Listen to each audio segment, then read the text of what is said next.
আজকের ভিডিওতে আমরা কথা বলবো বিশ্বের অন্যতম নির্ভরযোগ্য এবং ভয়ঙ্কর অ্যাসল্ট রাইফেল AK-103 সম্পর্কে। রাশিয়ার তৈরি এই আধুনিক রাইফেলটি হল কিংবদন্তি AK-47 এর আধুনিক সংস্করণ, যা তৈরি করেছে বিখ্যাত অস্ত্র নির্মাতা প্রতিষ্ঠানের কালাশনিকভ কনসার্ন। 1990 এর দশকে সোভিয়েত ইউনিয়ন ভেঙে যাওয়ার পর রাশিয়া তাদের পুরনো অস্ত্রগুলোকে আধুনিক প্রযুক্তির সাথে আপডেট করার পরিকল্পনা করে। সেই পরিকল্পনার ফলই হল AK-103। এটি মূলত AK-74M এর ডিজাইনের উপর ভিত্তি করে তৈরি, কিন্তু ব্যবহার করে পুরনো শক্তিশালী 7.62x39 মিলিমিটার গুলি, যা বেশি স্টপিং পাওয়ার দেয়। Calibre 7.62x39 millimetre. ওজন প্রায় 3.4 কেজি, খালি। লম্বা 943 মিলিমিটার। ফায়ারিং রেট মিনিটে প্রায় 600 রাউন্ড।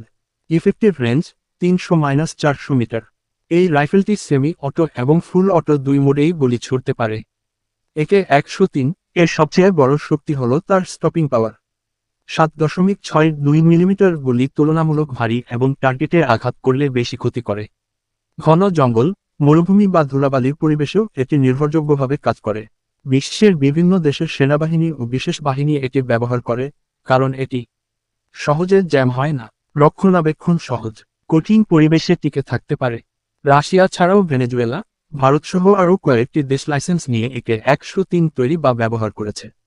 বিশেষ করে ভেনেজুয়েলা তাদের সামরিক বাহিনীর জন্য বড় পরিসরে এটি উৎপাদন করে। AK সিরিজের মূল বৈশিষ্ট্যই হল সরলতা এবং নির্ভরযোগ্যতা। AK-103 ঐতিহ্য বজায় রেখে আধুনিক পলিমার বডি, উন্নত মুজল ব্রেক এবং সাইড মাউন্টেড অপটিক রেল যুক্ত করেছে। ফলে এটি আধুনিক যুদ্ধক্ষেত্রেও কার্যকর।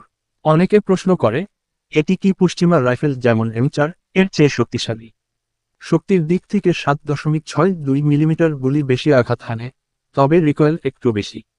অন্যদিকে 5.56 মিলিমিটার রাইফেল তুলনামূলক হালকা ও কম রিকয়েল দেয়।